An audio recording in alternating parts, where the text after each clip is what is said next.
Ici, le cépage roi, c'est le Sauvignon. C'est l'expression même du Sauvignon. Sancerre est l'expression du Sauvignon dans le monde entier, puisque le monde entier vient étudier dans les caves sancerroises comment maîtriser ce cépage et comment en faire un vin cristallin, un vin vif, un vin puissant, un vin de garde. Voilà. Et l'expression se fait en terre sancerroise, nulle part ailleurs. C'est ici. La ville aujourd'hui est très visitée, le vignoble est très visité. Sancerre est une ville touristique classée. Elle fait partie des plus beaux détours, des plus beaux villages de France. Voilà, donc aujourd'hui on a de nombreuses infrastructures qui nous permettent de satisfaire toutes les envies et tous les goûts des touristes français et internationaux à la découverte de ces différents charmes. Alors on est en fait dans le restaurant La Tour à Sancerre, ouais, sur la place du village. Exactement. Et je vous présente Baptiste Fournier. Enchanté. Qui a dû nous concocter une belle recette pour aller avec le bon vin de Sancerre. Alors Baptiste, qu'est-ce que vous nous avez préparé? Là on est en plein été, on a choisi le homard parce qu'il est bon et peu cher. On a mis un fond de purée de cacahuètes. Les cacahuètes sont juste mixées, des cubes de concombre épluchés en petits cubes, le jus de pomme centrifugé ou mixé, passé, légèrement lié à la fécule de pomme de terre. Et puis est arrivé le homard, juste cuit de 2 minutes à l'eau bouillante, les radis, le basilic et l'huile d'olive. Vous nous rappelez la préparation des radis? C'est 50 de vinaigre, 50 de sucre et 100 d'eau. On fait bouillir ce mélange-là et on verse sur des radis. On va avoir cette couleur rose de la peau qui va venir sur toute la chair. Côté vinaigré, ça va presque cuire, mais ça reste croquant, hein. C'est vraiment intéressant. On arrive sur votre salle de l'étage là, avec une belle vue sur les vallons de Sancerre. Et là, on est sur Verdigny et Chaudou. Alors, on va goûter ce fameux plat. Enfin. Alors moi, je commence toujours par un petit peu la garniture, pour me rendre compte. On y va. Alors, un peu de garniture. Il y a vraiment la cacahuète au départ. Il y a ce côté croquant du concombre qui arrive, qui reste assez éphémère. Il y a vraiment le croquant, le côté juteux. La pomme qui apporte ce côté suave, sucré. Et on finit par l'huile, pour moi j'ai fini par l'huile d'olive, avec la basilic en fin de bouche là. Le côté iodé, ouais, du homard, sur ce Sancerre, ça doit donner quelque chose. On est sur un 2009, une cuvée parcellaire, donc on est sur de l'argilo-calcaire. Et on a vraiment cette franchise, ce côté tendu qui va bien aller avec le homard. C'est simplement divin. Baptiste, bravo. Merci Mathieu, merci pour le choix de ce vin. Bienvenue à Sancerre. Gilles, vous êtes le président de l'Union viticole sancerroise. Oui, c'est ça. Vous pouvez nous dire où on se trouve parce qu'il me semble qu'on a pris un petit peu d'altitude. Alors vous avez la chance d'être un des privilégiés, vous vous trouvez au sommet de la tour de la Maison des Sancerres, voilà, qui vous permet de dominer tout le Sancerrois, le canal, la Loire, voilà, et toute la ville de Sancerre avec le château juste derrière vous. Gilles, vous pouvez nous expliquer un petit peu les particularités des vins de Sancerre?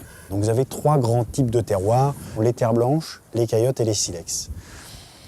Avec ces 3 terroirs, en fonction d'où vous vous trouvez dans les différents villages, en fonction du vigneron, donc à partir du même cépage Sauvignon pour les blancs et du Pinot Noir pour les rouges et rosés, vous avez une multitude de possibilités pour élaborer vos vins. Vous pouvez nous parler un petit peu de l'histoire de ce vignoble rouge-blanc? Avant la crise phylloxérique, majoritairement, il se faisait du rouge à Sancerre, notamment avec du Pinot Noir.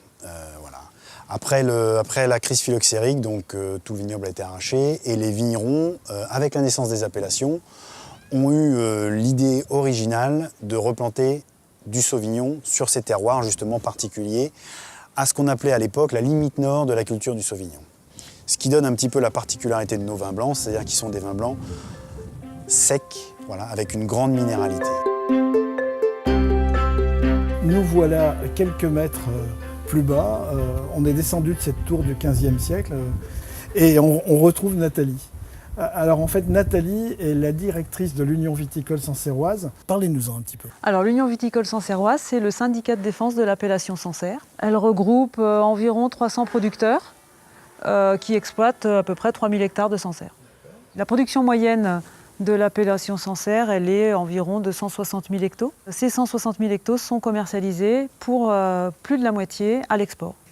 Et la promotion des vins, on l'a dévolue à une filiale qu'on appelle le comité de promotion des vins de Sancerre, qui a rénové la maison des Sancerres et qui a ouvert au public une scénographie pour expliquer au cœur de Sancerre comment sont faits nos vins et par qui.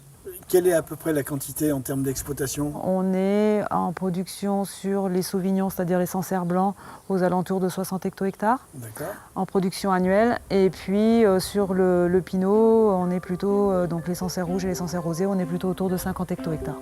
D'accord. Vous aviez prévu quelque chose d'autre après? Eh bien écoutez, on a prévu une dégustation. Nathalie, je vous suis. Emmenez-moi vers vos Je vous en prie. ingrédients.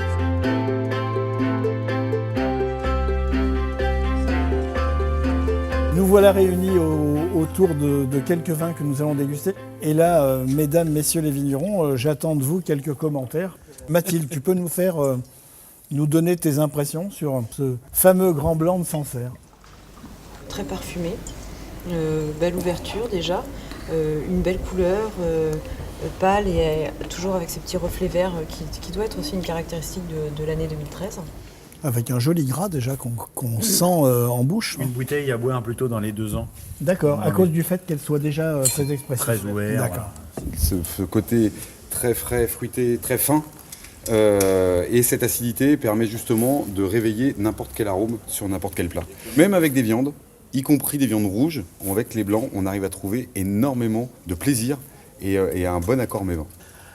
Alors Mathias, dis-nous ce rosé, on est sur un rosé 2013, Denis? Oui. Ce qu'on attend d'un Sancerre rosé, aussi bien au nez qu'en bouche, c'est de la fraîcheur, du fruit. On retrouve bien le fruité du pinot noir. Après, le rosé est une toute petite part de notre production. Alors on fait grosso modo 25 millions de bouteilles, donc 85% de blanc. Donc nos rosés avec nos 5%, c'est quelque chose de très confidentiel. Et on continue sur les rouges. On sent l'élevage en fût, hein. C'est un vin qui a été élevé, je pense, 100% en fût. Et là, en bouche, on a une belle matière, hein, qui tient bien, de l'enrobé, des tanins qui sont soyeux, mais bien présents. Vraiment une belle bouteille. Je tiens à remercier Denis Roumet. Qui tu es, Denis? Je m'occupe du comité de promotion des vins de Sancerre, qui D'accord. regroupe en fait les 300 vignerons de l'appellation pour mettre en avant le vignoble par l'intermédiaire de la Maison des Sancerres, qui est notre site touristique, les caves de la Mignonne et toute opération qui nous permettent de mettre en avant nos vins et ses spécificités de terroir. À la vôtre.